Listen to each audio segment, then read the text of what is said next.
Alright, Shalom, Shalom. First and foremost, I want to give all praises to the Most High Power, Yahweh, Bahashem, Yahweh Shai, Bahashem, Akal, Kadash, Brakati Yahweh, Brakati Yahweh Shai.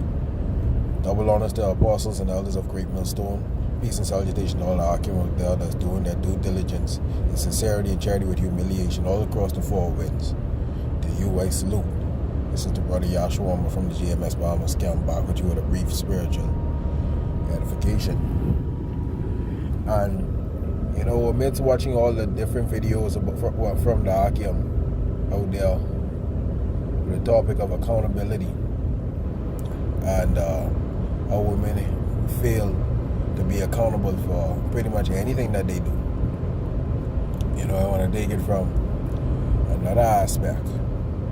You see, because when you think about the whole thing, let's use the word virginity, right? As a man in his truth and spiritually, and back then from the times of Abraham, a man's token that he belonged to the Most High was that he would have been circumcised, right? Now, what is the token that the woman shows that she belongs to her own husband, that she has never been touched? That would have been her virginity. And these days now, women don't value their virginity. It would seem they don't value that gift or that token that they have, or what most of them had. You see, you only have that once. You're only a virgin once. And when you think about it, a 30-year-old man and a 30-year-old woman, right? That woman have no way of knowing if that man is a virgin or not. She has no way of telling. You see? Even if he has kids, they have a saying in the world, mommy baby, daddy maybe, right? Even if go far as, let's say he has kids, he can always tell that woman, well, they're not mine. You see, but physically and anatomically, a woman has no way of telling if a man is a virgin or not. But on the other hand, if a woman is a virgin or it's a telltale sign. You see, there's a physical sign showing that a woman is a virgin or not.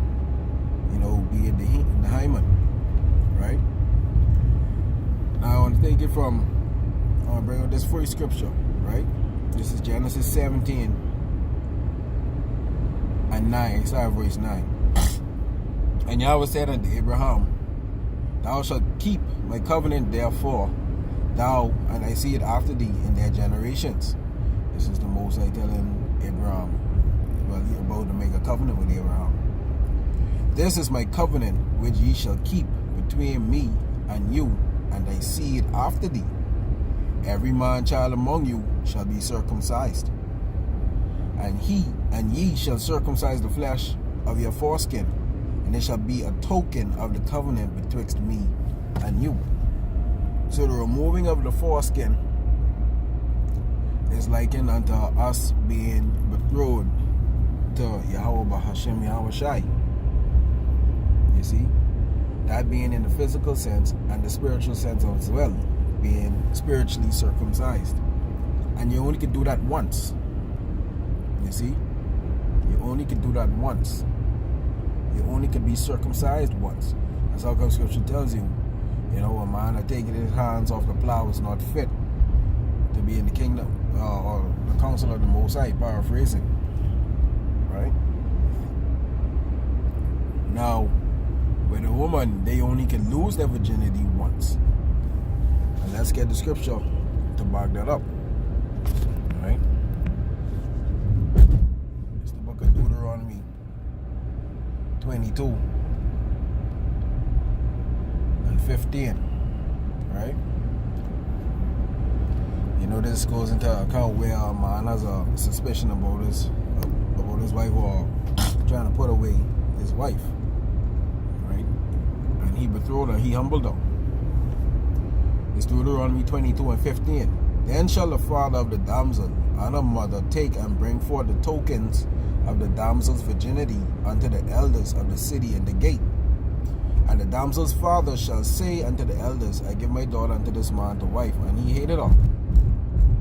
You see? Verse 17. And lo, he had given occasions of speech against her, saying, I found not thy daughter a maid, and yet these are the tokens of my daughter's virginity.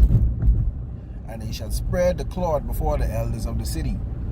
So back then it was a custom that whenever a father and mother give their daughter to wife to a man, when that man betroths her, they would keep that cloth as a token of her virginity, that cloth that they, or the sheet that they had intercourse on.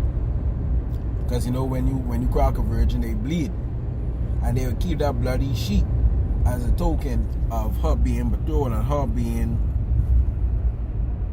her giving that token unto that man and her being his wife. You see, but nowadays with the women these days, you never know when they lose their virginity. You see, that token is just thrown away. You see, pretty much casting that pearl among swines. They give that to any man.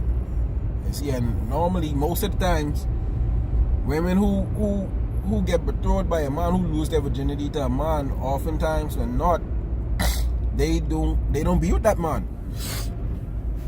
You see, they get cracked and they move on. You see, when they no longer have that token. You see, and as the elder always say, they prefer to ride that called carousel as opposed to being humble and being accountable for their actions. So when you look at it, when you go later on in life, what do you have to offer? You no longer have the token. The main thing what every man looks for within a woman, if she's a virgin, every man looks for a woman who's a virgin. I don't think no man wants a woman who doesn't have a virginity. Every man, every heterosexual man wants a woman that's a virgin. You see? Because that's like let's think of a candy. You'd go inside the shop and you'd purchase a brand new candy any day, any given day. But let the shop owner tell you, hey, these candies have been pre-sucked, or these gum has been pre-chewed, but we wrap it right back up. It still look new, but it already been chewed. You wouldn't buy that shit. You see, and that's likened unto the females these days. They are re-wrapped candies. They are pre-chewed packages of gum. And yet, you know, they want to be put on a pedestal as though they are brand new. But you no longer have the token that was given to you. You no longer have that token of your virginity. You see, you no longer have that hymen. When your next husband goes into you, when he rod you out, you know, blood coming out of that. You know, see, that seal has already been cracked. You see, but y'all hate to be held accountable for your actions, for your decisions. You see, a man's token to the Most High, you know, showing that he gave his life to the Most High, that he's betrothed to the Most High, is him being circumcised physically, spiritually, most importantly. You see, that spiritual circumcision meaning cutting off the old ways of life. You see, and likewise as the woman, if you still have your virginity, when you give that to your first husband, who's supposed to be your only husband, that signifies you, hey, you no longer belong to this world, you belong to your husband. You see, just like us, we men, when we are spiritually circumcised, we no longer belong to this world. We belong to Yashawanba, Hashem Yahushai. But no, y'all want your cake and y'all want to eat it too. You see? But I didn't want to make this lesson too long. Give all praise to the Most High Power, Yashawanba, Hashem Yahushai, Hashem Kadash. Who was else? Let him hear. Shalom Akim.